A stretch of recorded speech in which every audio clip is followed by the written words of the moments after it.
پیر حیدر گیلانی صاحب بھی ہمارے ساتھ ہیں۔ حیدر گیلانی صاحب، آپ نے گفتگو ملاحظہ کی علامہ طاہر اشرفی صاحب کی، جس طرح سے تمام علماء اب اپنا پہلے سے زیادہ مؤثر کردار ادا کر رہے ہیں اور زیادہ واضح ہے، آپ کیا سمجھتے ہیں کہ اب یہ زیادہ نہ صرف کہ کارگر ہوگا، زیادہ یوزفل ہوگا، عام لوگ، بچے جو ہمارے کم عمر نوجوان چھوٹے بچے یا کہ جو امیچور ہیں ابھی، ان کو بھی ایجوکیٹ کیا جا سکتا ہے کہ اسلام کی تعلیمات کیا ہیں اور دہشت گردی کیا ہے؟ انہیں اب کوئی ورغلا نہیں سکے گا۔ جی بالکل، ابھی جو اپروچ ہمارے عالمی صاحب کی طرف سے استعمال کی گئی ہے، میں اس پر انہیں خراج تحسین پیش کرتا ہوں کہ نہایت ہی پریکٹیکل اپروچ استعمال کی گئی ہے، کیونکہ کسی بھی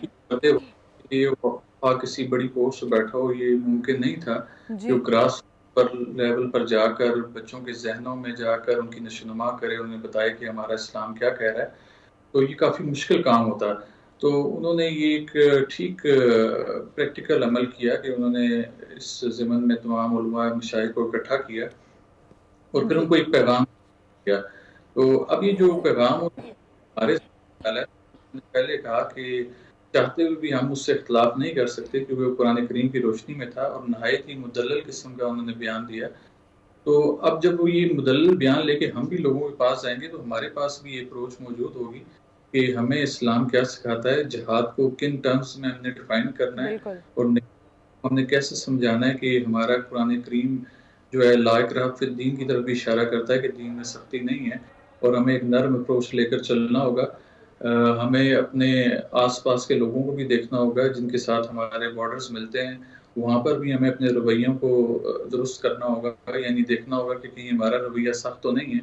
تو جو جنرل صاحب نے اپنی اپروچ بتائی تو انہوں نے ایک بڑی نرم اپروچ بتائی کہ پہلے وہ ڈائیلاگ کی طرف گئے، جب دیکھا کہ ڈائیلاگ سے کام نہیں بن رہا تو پھر انہوں نے یہ اپنا کنسرن سمجھا کہ ہمارا کوئی ایک بندہ بھی، ایک بچہ بھی مارا جائے تو یہ اسٹیٹ جاری ہے کہ کی روک تھام کرے۔ تو یہ جو علماء مشائخ کو بٹھا کر سمجھانا کہ ہمارا قرآن کس جہاد کی ترغیب دیتا ہے، وہاں پر انہوں نے جہاد کے بارے میں بتایا کہ جہاد کیسا ہوگا، اور ہماری خود اولیاء اللہ کے ساتھ نسبت کی وجہ سے یہ اپروچ ہوتی ہے کہ آپ نے دین میں سختی سے کام نہیں لینا اور آپ نے جہاد کو اس طریقے سے لے کے چلنا ہے کہ وہ جہاد بالنفس جو لوگ کر سکتے ہیں وہ جہاد اس طریقے سے کریں،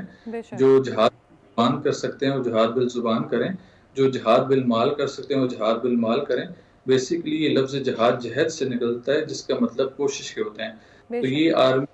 صاحب نے یہ جو کوشش کی کہ علماء مشائخ کو ایک پلیٹ فارم پہ اکٹھا کیا، تو یہ میں سمجھتا ہوں انہوں نے ایک جہاد کا آغاز کر دیا ہے، اور انشاءاللہ جیسا کہ وہاں پر علماء نے بھی اور مشائخ نے بھی ان کی تائید کی، ڈیفینیٹلی ہم گراس روٹ لیول پہ اپنے بچوں کی نشوونما ایسے کریں گے اور لوگوں کو بتائیں گے کہ جس طرف ہماری پاک فوج لے کے ہمیں جا رہی ہے وہ ایک نہایت ہی مناسب راستہ ہے۔ فلسطین کے حوالے سے انہوں نے جو اپنی پالیسی بیان کی، میری خود فلسطینی امبیسڈر سے پچھلے دنوں ملاقات ہوئی تو میں نے ان سے دریافت کیا کہ وہ ہم سے کس قسم کی مدد چاہتے ہیں۔ تو انہوں نے آپ چونکہ خانقاہ سے تعلق رکھتے ہیں، آل رسول ہیں، تو آپ ہمارے لیے دعا کریں۔ تو میں نے کہا یہ تو ہم شبانہ روز کرتے ہیں، مزید اس میں تیزی لے آئیں گے، آپ مزید کچھ ہمیں بتائیں۔ تو انہوں نے کہا کہ آپ ہمارے لیے ہمارے حق میں آواز اٹھائیں۔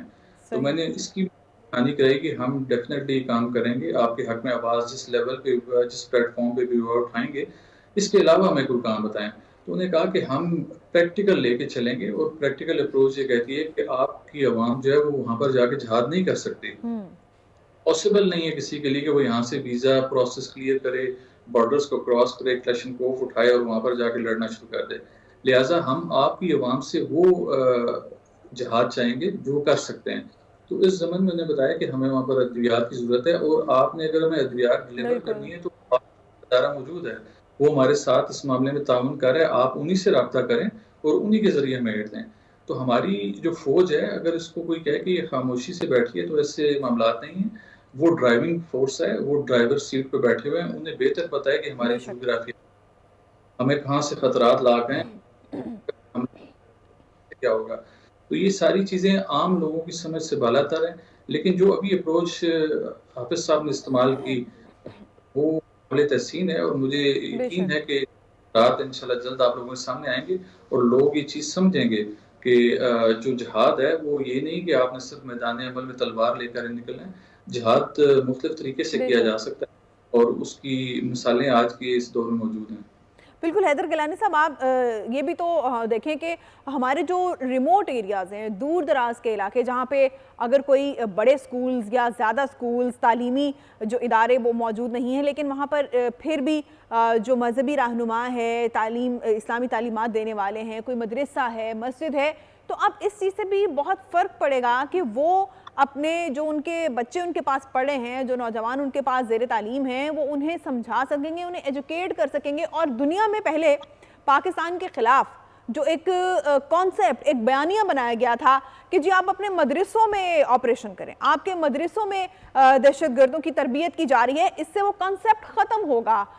وہ جو کانسیپٹ ہے وہ نہ صرف کہ چینج ہوگا، بلکہ ہمیں یہ لگتا ہے کہ بہت پازیٹیو اس کے ایفیکٹس ہوں گے۔ جی بالکل، جیسا میں نے آپ کو کہا کہ یہ جو کانفرنس کا انعقاد کیا گیا اس کے بڑے دور آئیں گے کہ جب یہ دنیا کو پیغام جائے گا کہ یہ تمام علماء مشائخ جو آرمی چیف صاحب کے ساتھ یک زبان ہو کر اس پلیٹ فارم پر اکٹھے ہوئے اور انہوں نے اس چیز کی تائید کی کہ اس دور میں جو اس دور کے مطابق جہاد کرنا ہوگا اور ہمیں باقی چیزوں کو بھی دیکھنا ہوگا، تو یقیناً جب ان مدرسوں سے ایک نرم میسج سامنے آئے گا تو اس سے جو ان کا ایک امیج عام دنیا کے سامنے بن چکا ہے اس میں بھی تبدیلی آئے گی اور لوگ اور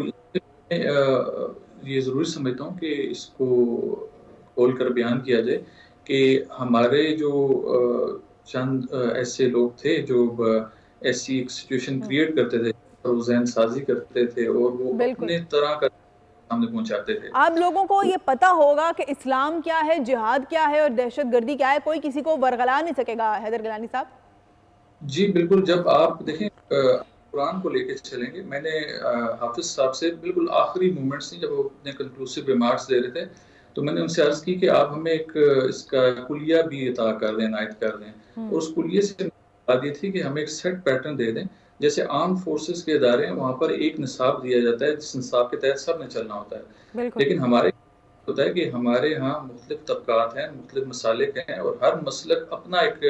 جو ہے نا نصاب لے کے چل رہا ہے، تو ایسے میں ہر ایک کے سامنے جہاد کی ایک سیپریٹ ڈیفینیشن ہے، وہ اس کو ڈیفرنٹ طریقے سے کرتا ہے۔ تو جب آپ نصاب ایک دے دیں گے، آپ انہی علماء کو یہ کہیں گے کہ آپ لوگ قرآن کریم کو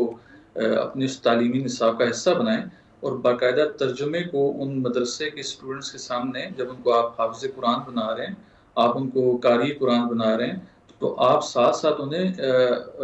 قرآن سمجھنے والا بھی بنائیں تاکہ جو قرآن کو تو اس کا اطلاق اپنی زندگیوں پر کریں گے۔ تو جب قرآن زندگیوں پر ہوگا تو ایک نرمی کا رویہ آئے گا، اور وہ نرمی کا رویہ قطعاً یہ نہیں کہتا کہ اگر آپ کے گھر میں کوئی گھس کے آپ کو مارے تو آپ چپ کر کے بیٹھ جائیں، ایسا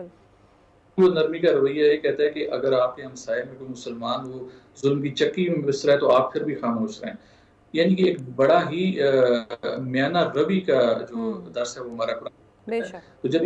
اللہ ہمارے درمیان موجود ہے تو ہمیں چاہیے کہ میری ان سے ریکویسٹ وہاں پر بھی تھی، تو ابھی میں آپ کے دوستوں سے بھی ریکویسٹ کروں گا کہ وہ ہمارا نصاب ایک کریں، ایک اور علماء کی میٹنگ بلائیں، ایک کانفرنس بلائیں اور ان سے ریکویسٹ کریں کہ آپ تمام لوگ جو فور موسٹ جو چیز ہے وہ قرآن کریم کو رکھیں اور اس کا اطلاق۔ یہ بھی بہت امپورٹنٹ پوائنٹ ہے کہ نصاب ایک جیسا ہونا چاہیے تاکہ سب طرح سے ایک برابر ایجوکیٹ کیا جا سکے۔ بہت شکریہ پیر حیدر گیلانی صاحب اور علامہ طاہر اشرفی صاحب ہمارے ساتھ موجود تھے۔